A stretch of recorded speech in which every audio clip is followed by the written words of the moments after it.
রাজশাহীর বাগমারা উপজেলায় হঠাৎ করে বেড়ে গেছে চুরি ও ছিনতাইয়ের ঘটনা। ১৬টি ইউনিয়ন নিয়ে গঠিত এই উপজেলায় সম্প্রতি চুরি ও ছিনতাইয়ের একাধিক ঘটনা স্থানীয়দের মাঝে উদ্বেগ ও আতঙ্ক সৃষ্টি করছে। বিশেষ করে ব্যবসায়ী, দোকান মালিক এবং পথচারীরা চুরি ও ছিনতাইয়ের প্রধান শিকার হয়ে উঠছেন। দিনে কিংবা রাতে উভয় সময় মোটরসাইকেল চুরি, দোকান ভাঙচুর করে মালামাল লুট এবং রাস্তায় চলাচলের সময় মোবাইল ফোন ও নগদ অর্থ ছিনতাইয়ের মতো ঘটনা বাড়ছে বলে অভিযোগ উঠেছে।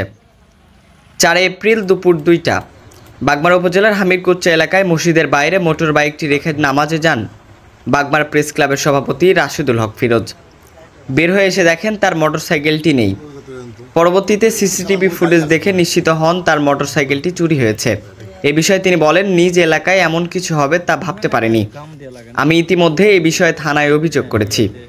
আসলে বাগমারায় তো প্রতিনিয়ত এই বাইক চুরি হচ্ছে, উদ্ধার একটিও নাই। এটি আমাদের আসলে হতাশার কথা যে এত বাইক হারাচ্ছে মাসে মাসে। ভবনের বাজার সহ বিভিন্ন মসজিদ, বিভিন্ন প্রতিষ্ঠানের গেট থেকে চুরি হয়ে যাচ্ছে বাইক। আমরা বিভিন্ন সময় দেখতে পাচ্ছি সিসি ক্যামেরায় চোর নিয়ে যাচ্ছে, কিন্তু শনাক্ত হচ্ছে না। এছাড়াও বাগমারার প্রাণকেন্দ্র ভবানীগঞ্জ বাজারের হেলাল উদ্দিন নিজ দোকান হেলাল টেলিকমের দোকান বন্ধ করে বাসায় ফেরার পথে গত ১২ তারিখ রাত ৯টা ৪৫ মিনিটে ভবানীগঞ্জ যমুনা ব্যাংকের সামনে ছিনতাইয়ের ঘটনা ঘটে। তার কাছ থেকে নগদ প্রায় ২ লাখ টাকা সহ দোকানের কাজে ব্যবহৃত ১৮টি মোবাইল ফোন ছিনিয়ে নেওয়া হয়। রাত ৯টা ৩৫ দোকান বন্ধ করলাম। বন্ধ করে হেঁটে যেতে লেগে পিছন থেকে দুইজন গাড়ি চালক এসে আমার ব্যাগটা চিন্তা করে নিয়ে চলে যায়। আমি অনেক হাঁকাহাঁকি চিরাচিরি করার পরেও কোনো সন্ধান মিলেনি।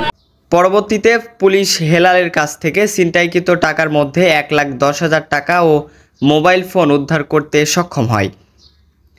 এছাড়াও পানবরজ্য চুরি, বাসায় ডাকাতি সহ পরপর বেশ কিছু ঘটনায় আতঙ্কে বসবাস করছে বাগমারা উপজেলাবাসী।